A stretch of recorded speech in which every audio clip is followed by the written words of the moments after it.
Buenas noches.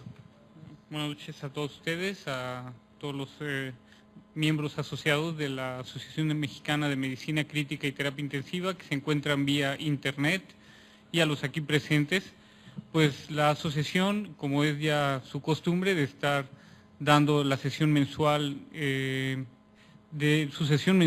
sobre tópicos importantes o interesantes en terapia intensiva, y que en el último año, en la actual mesa directiva a cargo del doctor Víctor Sánchez Nava, esta sesión se ha ido turnando en diferentes ciudades, con la intención de que, bueno, pues la participación de las asociaciones de las diferentes regiones tengan una participación activa y en la presentación de este evento académico de nuestra asociación. En esta ocasión le toca a la Asociación Mexicana del Colegio de Medicina Crítica de Occidente, de Jalisco, la sesión mensual en la cual van a presentar un caso. Y dejo con ustedes al doctor Adrián García Padilla, quien va a hacer la presentación de los miembros del equipo que van a presentar la sesión el día de hoy. Lo dejo con ustedes. Muchas gracias, Gilberto. Buenas noches a todos, a los presentes y a todas las filiales pertenecientes a la Asociación Mexicana de Medicina Crítica de México. Pues es un honor que podamos contar con poder sesionar desde el occidente del país, específicamente de aquí de Guadalajara, en coordinación con el Colegio de Medicina Crítica. Pues vamos a hacer la sesión en esta ocasión. Vamos a hablar acerca de los conceptos actuales de medición del gasto cardíaco y su utilidad en medicina crítica. Mucho nos enfrentamos a esta actividad cotidiana en todos nuestros pacientes y creo que no representa gran problema dado todos los recursos que tenemos, pero quizás lo que vamos a ver a continuación se sale un poquito de lo habitual que manejamos, a lo menos en nuestro país. Quizás en los Estados Unidos, por el tipo de personas, cambian las cosas, pero en nuestro país todavía no se da. Y hablamos de determinación de gasto cardíaco en pacientes con un peso mayor de 150 kilos. Vamos a ver algunas diferencias, vamos a presentar un caso y vamos a tratar de concluir cuáles serían los mejores métodos para poder determinar el gasto cardíaco. La sesión la va a presentar el doctor Aguizot Gutiérrez, el doctor Carlos Gutiérrez y el doctor Juan Ángel Carlos Basols. Pues iniciamos la sesión. Muchas gracias. Saludos a todos.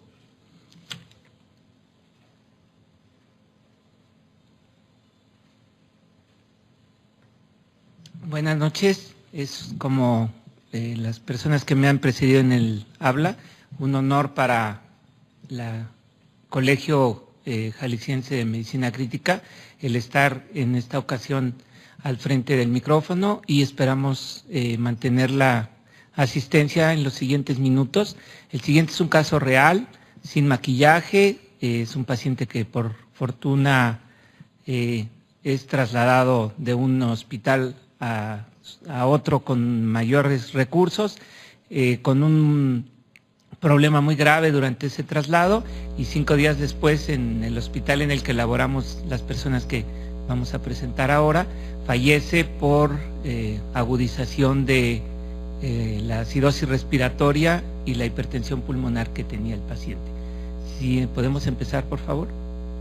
En esta ocasión, en la ciudad de Guadalajara, damos inicio. Las personas que están señaladas, el de la voz, el doctor Basols, va a presentar el caso, y iremos tomando alternativamente la palabra para el buen desarrollo de esta sesión.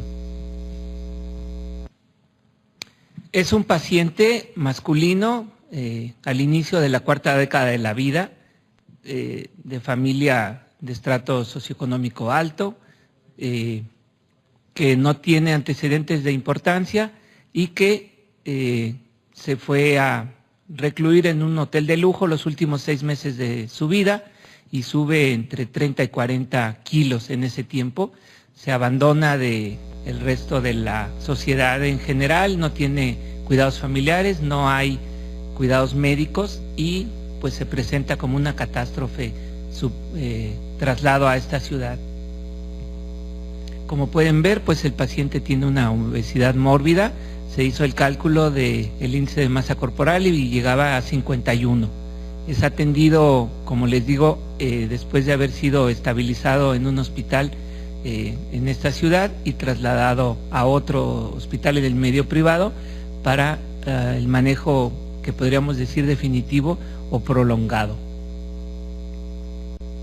El paciente es presentado en el primer hospital con un cuadro de cianosis generalizado, con alteraciones del estado de alerta, con agresividad por momentos, y se deteriora rápidamente requiriendo de sedación por un equipo de anestesiólogos, urgenciólogos y terapistas, y consiguiendo el inicio de la ventilación mecánica en ese momento del ingreso.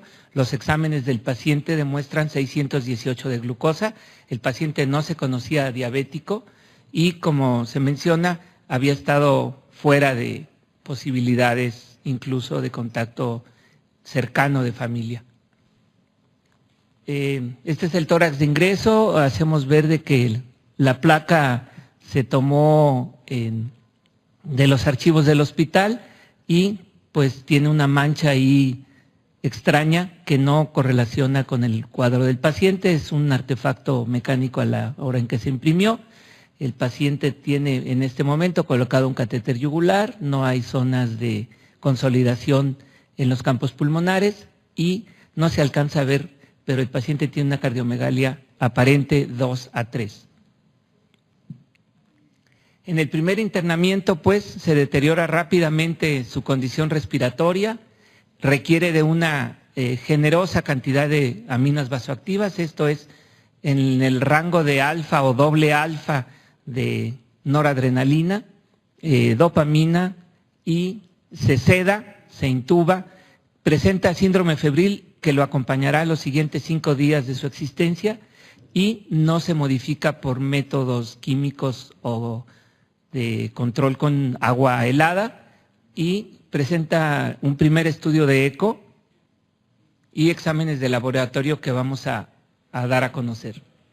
En este es un estudio realizado en el modo M, demuestra, según la interpretación que se nos hizo llegar por ese primer equipo de trabajo, una fracción de expulsión del 50%, no tiene problema de enfermedad pericárdica y hasta donde se alcanza a ver no hay alteraciones del septum o de la aurícula que expliquen hiperflujo o que expliquen una hipertensión pulmonar secundaria. Sus exámenes iniciales pues no muestran alteraciones importantes de la fórmula blanca, de la fórmula roja. Está, por ser un paciente obeso con policitemia, llega a tener 58-60% de hematócrito, sin embargo no hay elevación significativa, 11.500 leucos en ese momento, y a partir de los siguientes días el paciente incluso va a tender a pseudonormalización de sus glóbulos blancos.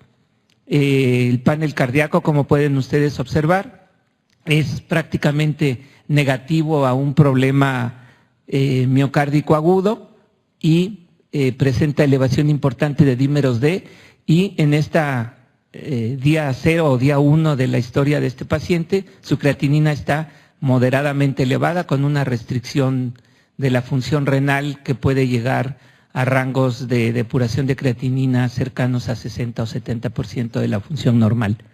Se intuba y el índice de Kirby en ese momento, el índice de oxigenación del paciente, no está tan afectado, 174, aunque rápidamente requiere de ventilación con 100% de oxígeno. La osmolaridad medida y calculada es muy semejante, o sea que en ese momento no había uso de alcoholes o de otras sustancias o azúcares que explicaran esta brecha que puede tener fin pronóstico. La procalcitonina se eleva y se va a seguir elevando en el transcurso de los días, y el paciente tiene una albúmina de 2.3. Se investiga después que en los últimos meses pues, había consumido básicamente alcohol, pocos alimentos y se había olvidado, como habíamos mencionado, de todo. El paciente pues desarrolla progresivamente inestabilidad hemodinámica, el cuadro febril se torna más grave, ¿sí? La hiperglicemia empieza a mejorar con el uso de dosis altas de insulina, esto es entre 12 y 20 unidades por hora, y para control de la ventilación y facilitar el manejo del paciente requiere muy elevadas dosis de midazolam, nos refieren en la nota de envío, que se llegó a utilizar hasta 40 miligramos por hora de midazolam, se añadió propofol y algunas otras sustancias con las que se logró mejorar y mejora su nivel de glucosa en rangos de 250 y en estas condiciones es trasladado a otro hospital en la que tuvimos oportunidad de participar en su manejo. Es un área llena de tráfico y el paciente ingresa a este segundo hospital en condiciones críticas, con estado de choque, taquicárdico, febril y ventilado y relajado en ese momento, lo que da una saturación del 98%. Como pueden ver, esta es la primera impresión que tenemos con el paciente. Es un paciente difícil de movilizarse, es un paciente que sus extremidades no presentan otras alteraciones, pero hay una cianosis muy importante y como pueden ustedes ver, presenta unas lesiones dérmicas de aparición entre 2-3 semanas previas a la presentación a los hospitales y pues se ajusta su manejo. El segundo día el paciente recibe un cambio de unidad de cama, se pide a través de los servicios de asistencia del hospital conseguir una cama de dinámica continua que permita que el paciente no se escare y estas no las tenemos en la ciudad de Guadalajara, es trasladada por vía aérea y ese segundo día que el paciente se moviliza en la cama es un esfuerzo importante entre 12 personas y se deteriora significativamente por segunda ocasión su condición hemodinámica. El paciente ingresa mal hidratado, febril, bajo efecto de fármacos y de relajantes musculares, no se le detectan estertores, está hipoventilado, probablemente por la gran cantidad de grasa que tiene el paciente, está con datos de choque, el llenado capilar es lento, la parte distal de sus extremidades, tanto manos como pies, están cianóticos y las lesiones que se vieron en la presentación inicial, las pensamos que corresponden a un problema de cocos gram positivos y que pueden explicar parte del deterioro que obligó al paciente a buscar ayuda. Se ventila igual al 100% con presión final de expiración que va de 12 hasta 16 centímetros de agua y se aumenta la frecuencia de ciclados del aparato, intentando mejorar la acidosis respiratoria grave que presenta el paciente. Está oligúrico, todavía se tarda en mejorar su nivel de glucosa, el primer día pierde líquidos, además de las pérdidas insensibles calculadas de manera importante por la fiebre. Como ustedes pueden ver, recibe dosis medias y después dosis alfa de dopamina, se añade de noradrenalina, llegando a utilizar el paciente hasta 50 ámpulas en un día, que ajustados a su peso pues son en rangos muy elevados de 90 microgramos minuto, pensando en que el paciente tiene hipertensión pulmonar y que su condición se estabiliza después de esa segunda movilización en la cama, el paciente mejora su condición hemodinámica y se inicia infusión de levosimendan, con lo que al día siguiente el paciente se ve mejor. Tenemos un ecocardiograma y exámenes de laboratorio, se toman cultivos a todos niveles y posteriormente comentaremos estos hallazgos. Ojalá y sea mejor que la vista que tenemos aquí en el auditorio. El paciente se demuestra en este eco una gran dilatación de cavidades derechas, hay rechazo del septum interventricular, la fracción de expulsión del paciente en su ventrículo izquierdo se calcula entre 52 y 58%. El estudio no demuestra que el paciente tenga vegetaciones en las válvulas, en los anillos valvulares, y tampoco tiene presencia de una CIA o una CIB, ni ruptura de músculos papilares que condicionaran deterioro del paciente. Los dos estudios que se practican en el paciente no demuestran grandes cambios, más que en el último estudio que su función del ventrículo izquierdo se deteriora. En el segundo, mencionan aquí los médicos de ecocardiografía que se ve una buena contractilidad del ventrículo izquierdo y que de hecho no tiene ni trombos intraauriculares, no hay derrame pericárdico, no hay enfermedad que explique el deterioro en el paciente, y que permanece pues una gran dilatación de cavidades derechas y movimiento paradójico del septum, en el que se puede inferir que el paciente tiene hipertensión pulmonar importante. Le calculan en la última, por favor, hacen el cálculo con la vena cava.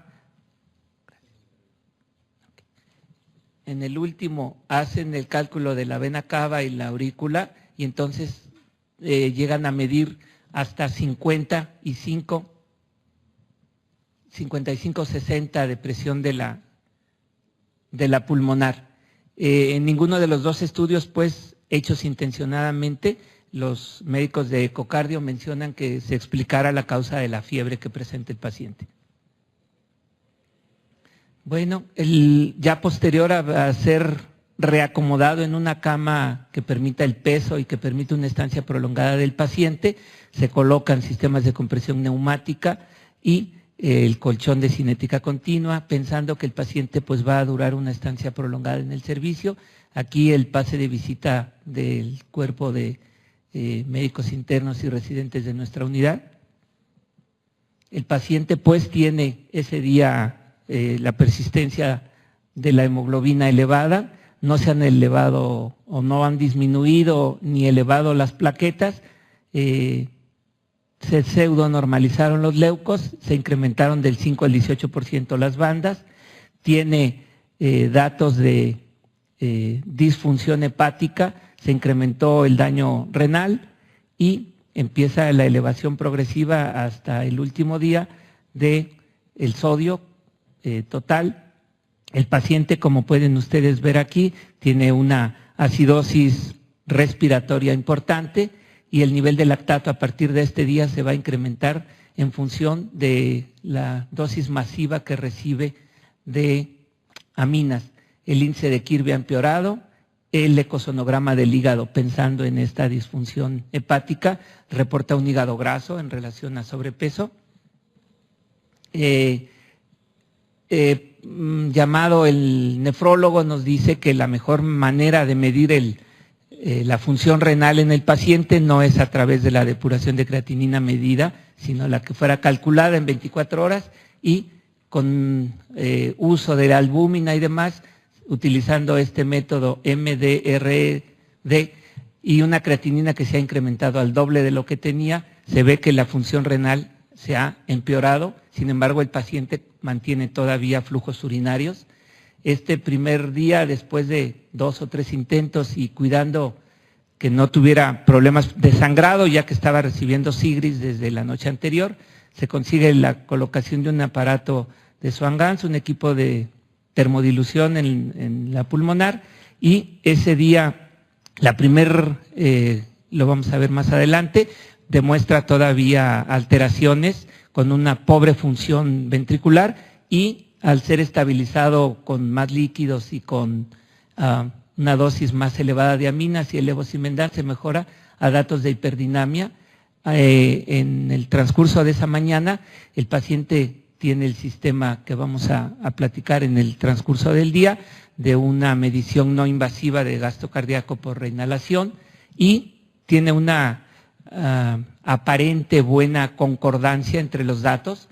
El nitrógeno de la orina del paciente es de 18 gramos y el soporte ventilatorio se modifica con lo que el paciente se recupera parcialmente de la lesión pulmonar aguda, mejorando el índice de Kirby de 70 y tantos que tenía a 140, logrando disminuir la fracción de oxígeno a la mitad, y los ecocardiogramas que hemos mencionado. El segundo eco demuestra a la tarde de ese tercer día con el paciente que su función del ventrículo izquierdo es menos buena que la que tenía al principio. Este es el aparato que se coloca, es un aparato que mide de manera cada 5 ciclos respiratorios, da una medición del gasto cardíaco, da una medición del índice cardíaco y requiere, como se va a mencionar adelante, de los parámetros del ventilador, los parámetros de la gasometría, y mide la resistencia de la vía aérea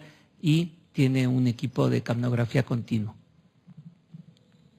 El paciente llega al tercer día, sus niveles de glucosa han mejorado, presenta hematuria que requiere la participación del urólogo y el cambio de sonda de Foley, y a partir de ese momento sus volúmenes son más malos.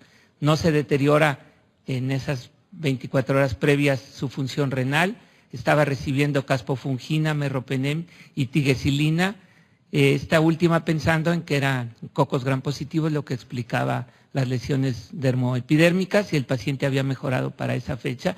En ese ámbito de las lesiones cutáneas, el paciente empieza a agravarse su patrón febril, llegando hasta 42 y 43 grados al siguiente día, que es el día en que el paciente fallece. Tiene 6,000 leucos, el nivel de plaquetas no se ha alterado y los estudios de coagulación son normales en ese día. Pues aquí está parte de la ventilación mecánica que tenía el paciente, y era un paciente demandante de atención, se requería de la participación constante del personal de enfermería, heroico como siempre, y las lesiones que tenía el paciente en su piel habían mejorado para esa fecha. De todo lo que sale, adelante, tenemos aquí un intento de poner más o menos cómo se comportó hemodinámicamente el paciente. Al momento de colocar el catéter en la arteria pulmonar, el paciente tenía bajos datos de bajo gasto, un índice cardíaco muy malo, y la presión se mantenía a expensas de aminas en cantidades importantes. Se pasó líquidos, llegando a tener cuñas a partir de ese momento ya elevadas, ¿sí?, con lo que mejoraron sus resistencias sistémicas. La PVC se mantuvo ese día en rangos altos, y empezó la correlación con la ventilación no invasiva medida por este equipo en una aparente concordancia. El segundo día tenemos 14.8 litros medidos por termodilución y 13.2 medidos por el sistema de reinhalación. El tercer día 17 con 7.9, el cuarto día 12 con 8.2, y los parámetros que se toman en la madrugada para el del último día del paciente, el gasto cardíaco se mantiene en límites altos, 11.4, sin embargo el equipo de reinhalación muestra que progresivamente las últimas 24 o 28 horas del paciente su índice cardíaco fue más malo y se acompañó de elevación progresiva de los niveles de CO2, retuvo más CO2, y el paciente, adelante, desarrolla finalmente alteraciones pues de la volemia y desarrolla edema agudo. El paciente permaneció pues al inicio con una puntuación de Apache de 28-30, considerando los peores parámetros en el primer día, llega a 31 en la mitad de su estancia y 34 el último día, que es en el que fallece. La diuresis horaria a partir del tercer día es menor, los gastos cardíacos empiezan a variar, a no ser concordantes entre lo que se tenía por termodilución y lo que se tenía por el equipo de reinhalación. Adelante.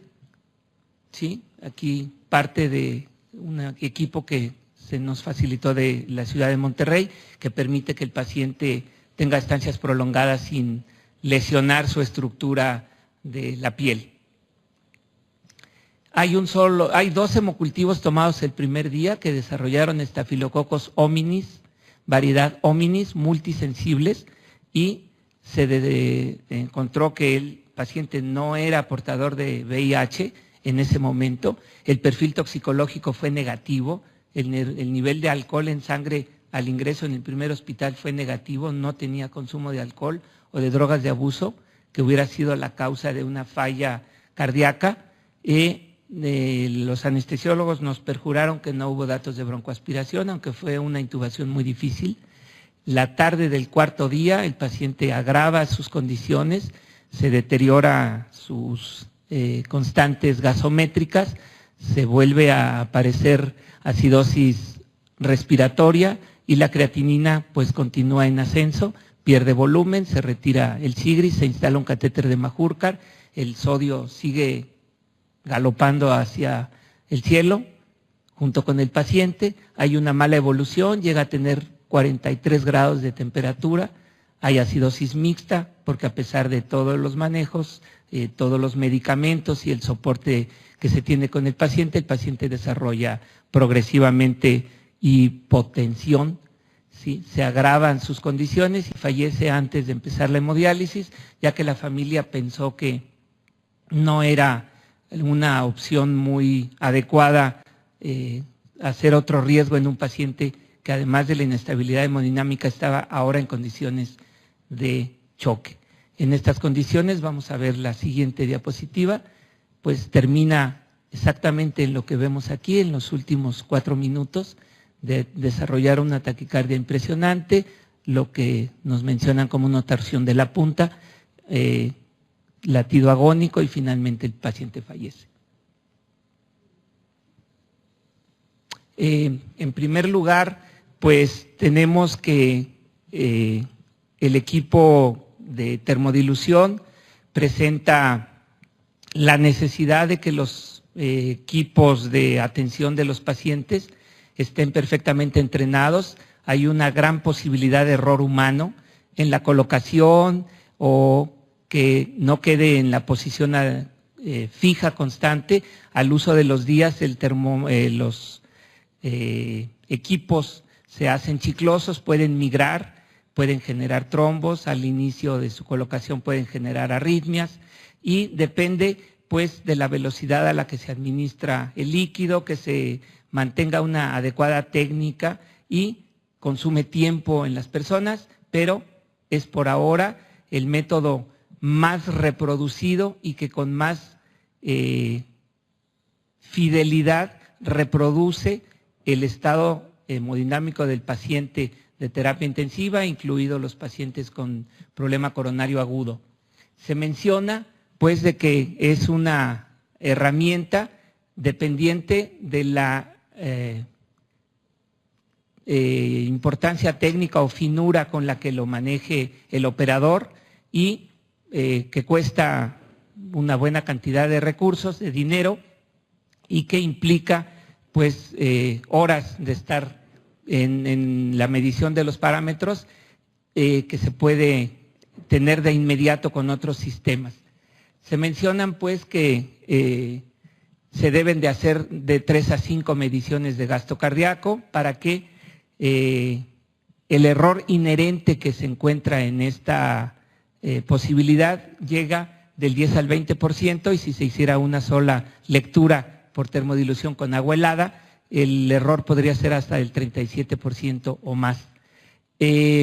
También, como vamos a ver ahora, hay otros métodos que son mínimamente invasivos o moderadamente invasivos o invasivos como es el Swan-Ganz y estos también presentan una variabilidad en el que de 1 a 8 disparos de una termodilución van a tener un error o bien en otros métodos no invasivos la correlación con este método llamado estándar de oro no son necesariamente exactos y se acompañan de funciones muy particulares en algunos pacientes en bajo gasto, en estados de hiperdinamia extremos, en estados de enfermedad por beriberi, en los que pueden variar y pierden su importancia.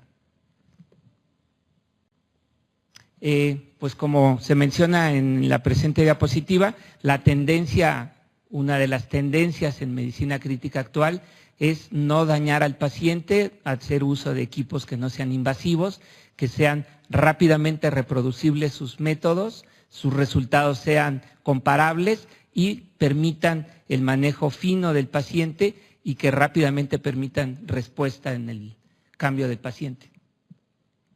Entre los métodos no invasivos, los cardiólogos incluso en esta ciudad, en la unidad coronaria de Seguridad Social, tienen un equipo de bioimpedancia y dicen que en su unidad es muy bueno, no hemos tenido casi nadie más que ellos la oportunidad del manejo y que correlaciona bien con el catéter de Swan-Ganz, y ahí hay una publicación reciente que lo avala. Pues también la medición del gasto cardíaco ha avanzado fuera de las fronteras de la unidad de cuidados intensivos y ahora es susceptible de ser implementada esta herramienta en las cirugías, en las anestesias, en los pacientes de cirugía cardíaca y en los pacientes de edad avanzada con una cirugía compleja, o en las cirugías de trasplante o en los grandes traumatizados.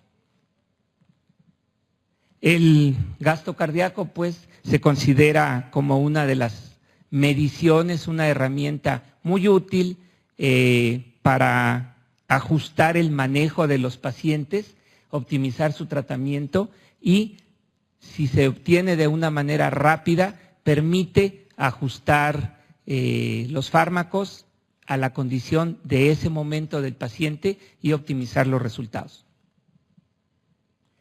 Hay que recordar que la medición del gasto cardíaco pues es la manera de entender que la perfusión del organismo es el mecanismo de bomba del corazón y se cumple con una función de detoxificación de los tejidos, evitando problemas de acidosis láctica que pueden finalmente hacer que la función cardiovascular se deteriore.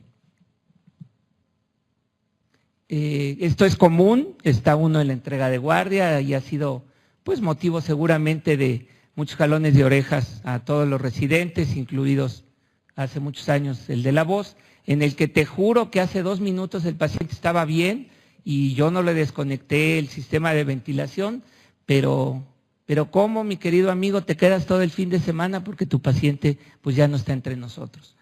El doctor Agui en este momento toma la palabra para continuar con el tema. Gracias.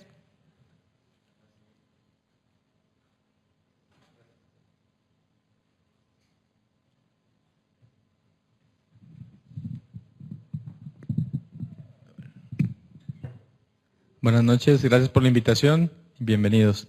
Bueno, vamos a hablar algo muy importante, voy a mover un poquito aquí para platicar más a gusto, más en confianza. Bueno, vamos a ver lo que es el gasto cardíaco así rapidísimo. Ya el doctor comentó algo muy importante en relación a lo que es la bomba, que todos ya lo conocemos. Algunos detalles nada más. Bueno, se determina principalmente el volumen sistólico por la frecuencia, que es como que a resumidas cuentas cómo se obtiene el gasto cardíaco. Lo normal que todos ya sabemos, 5 a 6 litros por minuto, que puede variar en el ejercicio, en atletas también puede subir hasta 40. La siguiente, por favor. Entonces, bueno, ¿cuáles son los determinantes de gasto cardíaco? Ya sabemos lo que es uno entre precarga y poscarga. Precarga, el volumen que va a llegar a las cavidades, que es el volumen que va a inyectarse después gracias al corazón, a lo que es la frecuencia cardíaca y a la contractilidad ventricular. Y la poscarga, que es la que se nos va a oponer, que todos ya lo sabemos, ya lo conocemos muy bien este sistema. La poscarga, que es lo que se opone a la eyección de los ventrículos. La siguiente, por favor. Bueno, lo que comentaba el doctor, bueno, el estándar de oro o el gold estándar, bueno, es de los que más se han utilizado, es el catéter de Swan-Ganz, es un método reproducible, que es una cosa muy importante. Tiene ventajas y desventajas, como todos los métodos para gasto cardíaco, ya sea invasivos o no invasivos, pero es de los que más nos pueden ayudar en un paciente críticamente enfermo, que son los que vemos. La siguiente. La siguiente. Bueno, también aquí algo de las ventajas del Swan-Ganz para ver corazón derecho, todo lo que es presiones pulmonares, aurícula derecha, PVC, ventrículo derecho, y para determinar lo que es la presión de oclusión del capilar pulmonar. La siguiente.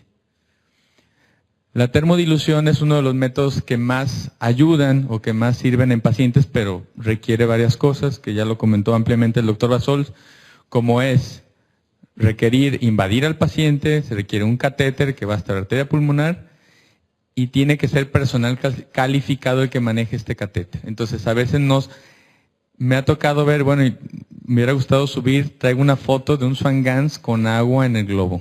Entonces eso es muy difícil que pase. Entonces esto es muy importante, personal calificado y saberlo utilizar, saber interpretar los datos para que podamos hacer cambios en las maniobras en el tratamiento. La siguiente.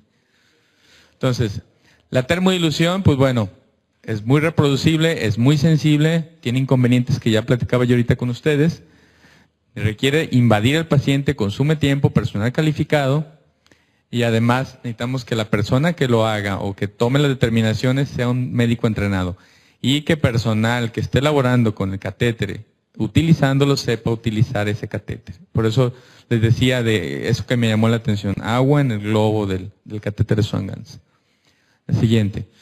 Otros métodos que se han utilizado, bueno, y que estamos viendo actualmente es lo que es la saturación venosa central o la saturación venosa mixta continua, que es otro de los métodos que también se han comparado en algunos estudios y se ha visto que dan utilidad para el paciente grave. Entonces, no nada más es Swan-Ganz, saturación venosa mixta, están otros como es el PICO, como es el NICO, que es el que también vamos a mencionar ahorita. Y es la utilidad de la saturación venosa central. Incluso hay artículos que apoyan a que el Swan-Ganz contra la saturación venosa central solamente, métodos que utilizan saturación venosa central comparando con línea arterial para determinar gasto cardíaco. La siguiente. Entonces, a pesar de todo esto, pues, el método de Fick, que todos conocemos y que ahorita vamos a ver la fórmula más adelante, sigue siendo una fórmula que nos ayuda mucho en pacientes y con métodos nuevos, con métodos innovadores, para determinar qué utilidad tiene en un paciente lo que hacemos, por ejemplo, con lo no invasivo y lo invasivo. La siguiente, por favor. Bueno, aquí es nada más para determinar el gasto cardíaco y vienen algunas fórmulas en relación. Aquí hay una diferencia entre la presión arterial y lo que es la PVC de 7 milímetros contra 25. Y nos da una relación a cómo son las resistencias sistémicas y cómo es la distensibilidad venosa, sabiendo que las venas tienen una capacidad importante de distensibilidad y de capacitación. Y lo que es las arterias es muy baja la capacitancia, al contrario, son resistencia nada más. La siguiente. Entonces, ¿cuál método o cuál forma de monitorizar al paciente es el que vamos a utilizar o el que nos puede servir? La siguiente. Es como esto. O sea, esa diapositiva por eso me gustó en ese sentido y va muy ad hoc a ese título. Ok, lunes, martes, miércoles, jueves, vean, pues, viernes ya como que empieza a cambiar la cara, sábado y domingo. Entonces, es lo mismo con los métodos para el monitoreo de gasto cardíaco. O sea, ¿cuál es el idóneo para mi paciente? Uno, si está intubado o no está intubado, qué requiere el paciente, si es obeso o no es obeso, y algunas patologías. La siguiente. Entonces, solamente comentar eso, hay algunas que esta diapositiva nada más nos especifica en relación a qué pasa con el catéter de Swan-Ganz comparado con otras técnicas menos invasivas y la dificultad en lo técnico. La siguiente. Otra técnica es la bioimpedancia transtorácica, que ya comentaba el doctor, que bueno, no todos lo hemos utilizado poco, ya sea en el IMSS, en lo privado, etcétera. Pero bueno, tiene ventajas de que es no invasiva también, comparación por ejemplo al ecocardiograma transesofágico, que hay una mínima invasión o llamado mínimamente invasivo. Entonces en pues bueno, no hay riesgo para el paciente, no hay riesgo de complicaciones, simplemente son los parches y medir el flujo de la aorta. La siguiente. Entonces vamos a ver ahorita algún análisis de estos métodos utilizando el principio de Fick, ver lo que es el NICO, ver un poquito de lo que es el eco, en qué se basan, a grandes rasgos. La siguiente. Entonces, bueno, lo que es el Doppler transesofágico se basa en medir la velocidad del flujo sanguíneo a lo que es a nivel de la aorta descendente por medio de un transductor. Y esto, bueno, creo que esto nos lo pueden especificar muy bien los cardiólogos y nos ayuda mucho porque es de los que más se correlacionan, y lo comentaba el doctor Basula hace rato, lo que es el índice de correlación con otro estudio, por ejemplo, con otro método diagnóstico como es el termodilución con el Swan-Ganz. La siguiente. Entonces nada más para ver aquí lo que es ejemplificar pues dónde entra la sonda y cómo se hace lo que es a grandes rasgos la onda sistólica. La siguiente. Entonces aquí lo importante, bueno, uno, aunque se invade el paciente es mínimamente invasivo, se necesita colocar adecuadamente el electrodo explorador y se necesita mucha experiencia del operador, que esto es muy importante. Si la persona que lo está haciendo no tiene la experiencia, los datos, recordemos que todos los ultrasonidos o todos los ecos son, hay variabilidad interobservador, entonces sí necesita personal calificado y dónde se coloca el electrodo. Son las dos cosas importantes. La siguiente. Bueno, nada más para comentar lo de la velocidad por el tiempo y medir cómo son los flujos. La siguiente. Ok, el principio de Fick, recordemos cuál es el principio de Fick y se basa en el flujo que hay hacia un órgano. Y aquí lo comenta así, el caudal que fluye a través de un órgano puede calcularse si nosotros conocemos 2 o 3 variables. Una es la cantidad de una sustancia que dicho órgano extrae de la sangre. Entonces, cantidad de sustancia que dicho órgano extrae de la sangre o que elimina. Por ejemplo, en este caso sería el CO2. O que se le agrega a ella en la unidad de tiempo. Y la diferencia de concentración que hay de donde entra el órgano y de donde sale el órgano. Es decir, por ejemplo, si lo vemos como el oxígeno, la siguiente. Si lo vemos con el oxígeno, esta es la fórmula de Fick original, que ahorita vamos a ver la modificada para CO2. Entonces, es el consumo de oxígeno, o la capacidad que tiene la célula de consumir oxígeno entre la diferencia que hay entre el contenido arterial de oxígeno y el contenido venoso de oxígeno. Ya modificado, la siguiente.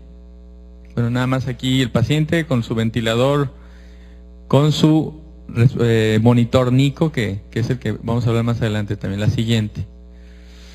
Entonces, un detallito nada más. Para los pacientes en este paciente que necesitamos o que se utilizó el NICO, si ustedes se fijaron en las diapositivas, conforme el paciente fue empeorando, hubo menor concordancia entre el Swan-Ganz con el NICO. Y mucho tiene que ver con el problema pulmonar del paciente. Los shunts intrapulmonares son muy importantes para determinar esto. La siguiente. Entonces, la siguiente para ver lo que es ya la fórmula. Entonces, ya haciendo un reacomodo de la fórmula, como se pueden medir otros gases, no nada más oxígeno. Entonces, utilizándolo para el CO2, lo vemos en la parte de arriba, lo que sería el consumo de CO2, que aquí entraría como eliminación de CO2, ¿sí? Que sería en la parte de arriba, que sería como eliminación del CO2, entre la diferencia, y se fijan aquí cambiamos, porque como lo que es el contenido venoso es más rico en CO2, ponemos lo que es en la fórmula primero el contenido venoso de CO2 menos el contenido arterial de CO2. La siguiente. Este es el aparato que ya comentaba el doctor, el NICO, que es el sistema de reinhalación de CO2. Y ahorita vamos a ver que tiene, este es el sistema, es un sistema con válvula, una válvula para regular el paso, hacer la reinhalación. La siguiente. Entonces, argumentando que el CO2 normal, que es la N que le dan aquí en la fórmula, sería igual al CO2 reinhalado, se hace esta fórmula ya haciendo ajustes, en lo cual el BCO2 normal es igual que el BCO2 reinhalado, que serían las siglas en inglés, la R de reinhalado. Y lo que es la diferencia venosa y arterial del CO2 normal con el reinhalado, se hace una diferencia entre esto y la fórmula finalmente, la siguiente, queda solamente como la vimos al inicio. La siguiente. Entonces, ¿qué es importante? Bueno, vamos a ver algunos detalles con el NICO. Los detalles más importantes es uno, el problema que nos puede dar son los shunts intrapulmonares. Esos son los que nos pueden dar sesgos o errores estándar. Entonces es muy importante esto. Y hay unos índices de correlación con el de termodilución que lo vamos a ver en unos artículos. La siguiente. ¿Qué nos ayuda a determinar lo que es este aparato? Bueno, nos va a ayudar un poquito a determinar lo que es capnografía. Tiene un sensor de CO2, un capnógrafo. Nos va a determinar espacio muerto, nos va a determinar los cortocircuitos, gasto cardíaco. Hay que meter variables, hemoglobina, saturación arterial de oxígeno. Y eso tiene que ir haciendo día con día o conforme vaya cambiando el paciente. La siguiente. Es el sistema. Aquí está la válvula, aquí se encuentra la válvula. Este es el sistema de reinhalación. Ya lo que se forma ahí es el sistema de reinhalación. Aquí está el capnógrafo, si lo alcanzan a ver. No, es que ya casi no da se lo dejo aquí si quieren. El capnógrafo ustedes lo ven aquí, ven el asa de reinhalación y cómo se conecta al ventilador por delante de la Y. La siguiente. Entonces ahí está cómo sería el sistema. Tiene un sistema de válvula en el cual la forma de hacerlo nos lleva 3 minutos. Primero se pone a respirar al paciente en tiempo normal, sin reinhalación. Después de esto se pasa a la reinhalación y por último se deja ya en lo que es el reacomodo del gas. ¿Sale? La siguiente. Entonces, inconvenientes, cosas buenas, cosas malas, lo que nos sirve y por lo que fue de utilidad en el paciente. Bueno, es un paciente que a lo mejor al inicio era más difícil invadirlo en las condiciones en que llegó. Se tenía que determinar de alguna manera el gasto cardíaco en este paciente y una de las formas fue utilizar este sistema de reinhalación.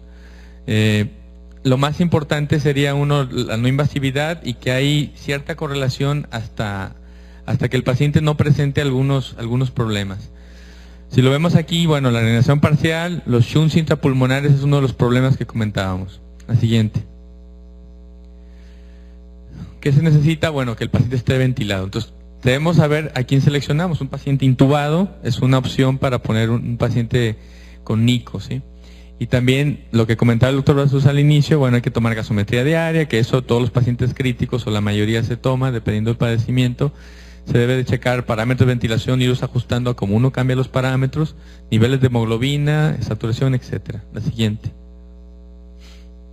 Entonces, esto ya lo comentamos ahorita, la siguiente, lo de inestabilidad hemodinámica.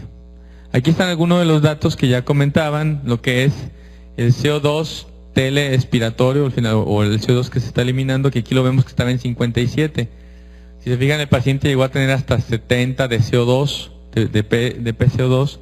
Lo que es, esto se llama, lo que es el volumen minuto alveolar, que es otro parámetro importante, la saturación que ya la vemos ahí, los parámetros de ventilador, presión inspiratoria, PIP, y arriba lo que es el gasto cardíaco con volumen sistólico. La siguiente.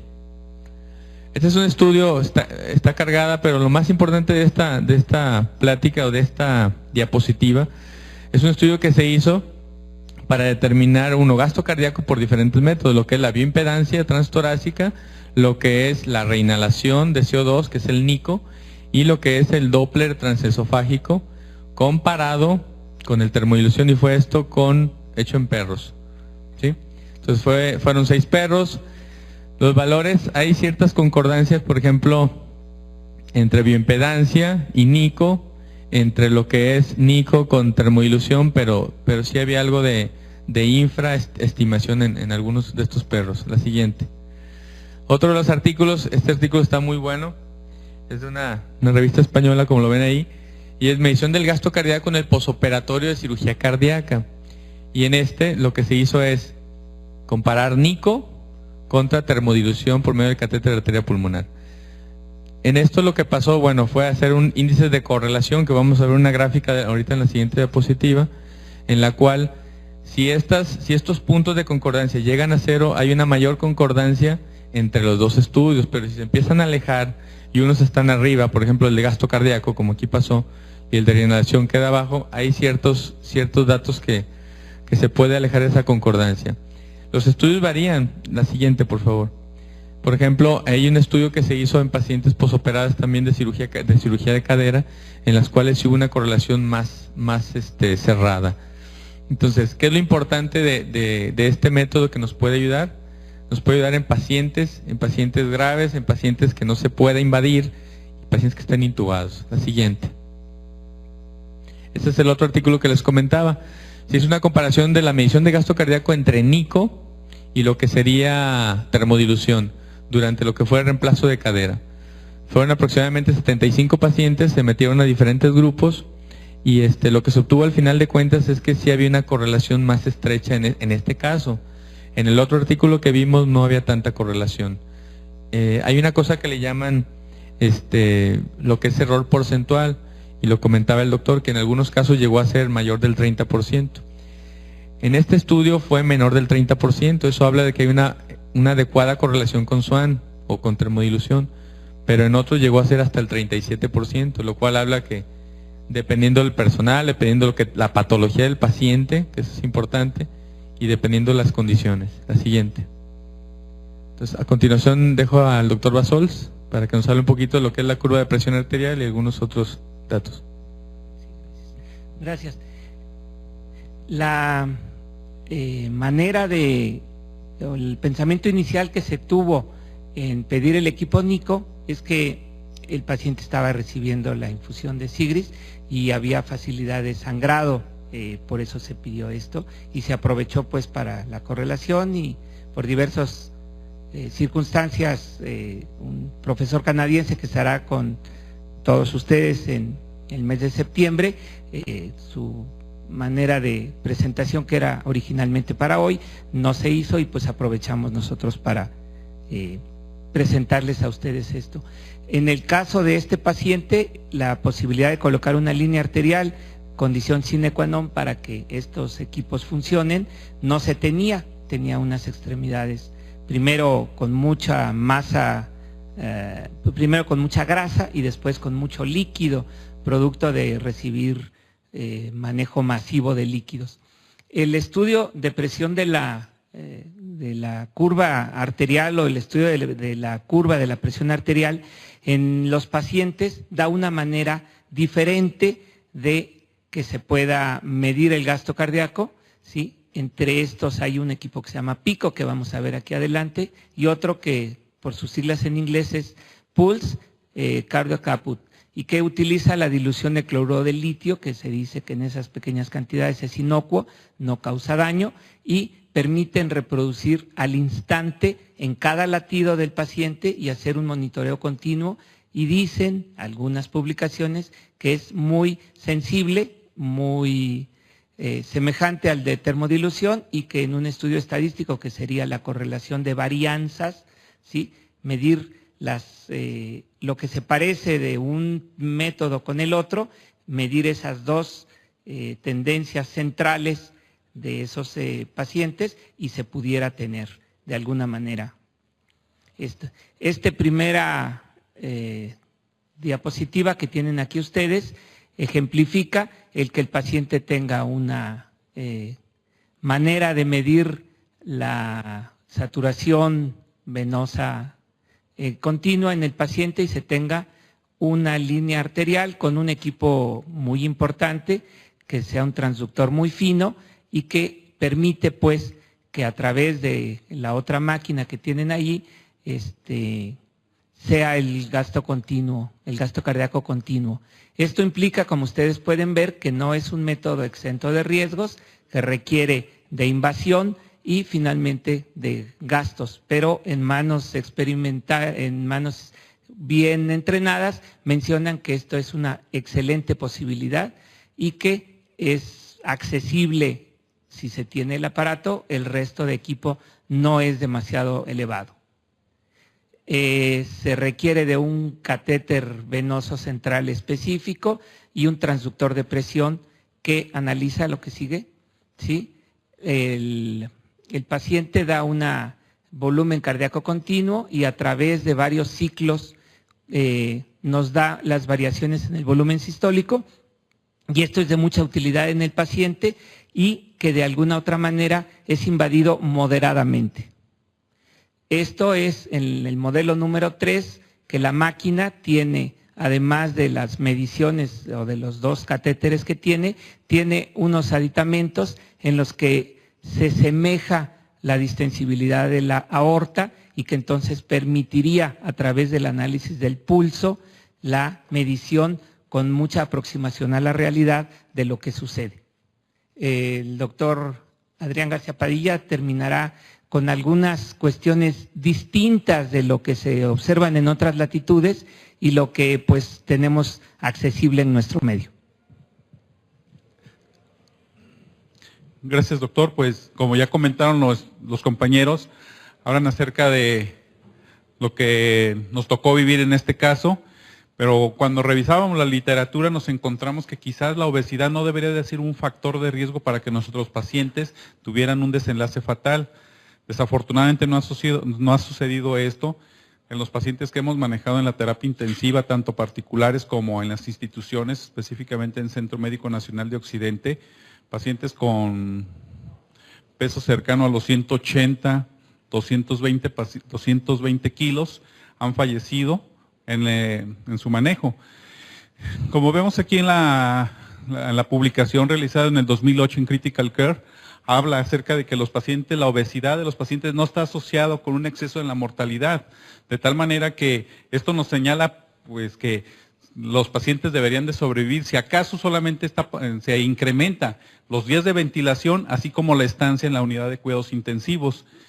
En la siguiente referencia nos hace mención acerca de que quizás las enfermedades que más padecen los pacientes obesos o moderadamente obesos están en relación a las enfermedades cardíacas o síndromes coronarios, así como la hipertensión arterial, que estas pueden incrementar el riesgo prequirúrgico, pero que también nos señalan como una causa o de desenlace fatal, y lo que conocemos, que los pacientes con sobrepeso tienen un mayor riesgo de lo normal a los pacientes con peso normal para padecer trombosis venosa profunda y desarrollar tromboembolismo pulmonar, que en muchas ocasiones es la causa de la muerte directa del paciente.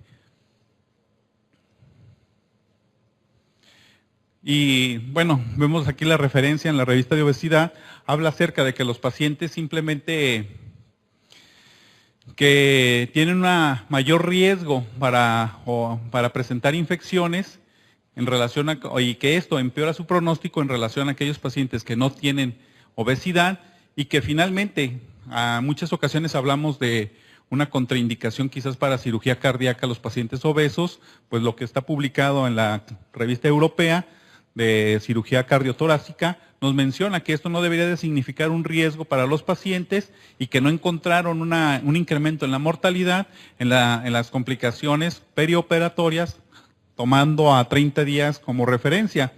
Y que, bueno, sabemos que quizás el desarrollo que está teniendo el país o la facilidad para accesar a los alimentos nos va generando la epidemia que se llama obesidad, y que cada vez van a ser la mayor cantidad de los pacientes que demanden de estos servicios, y que tenemos que brindárselos con una calidad y tratar de corregir las complicaciones que giren en torno a.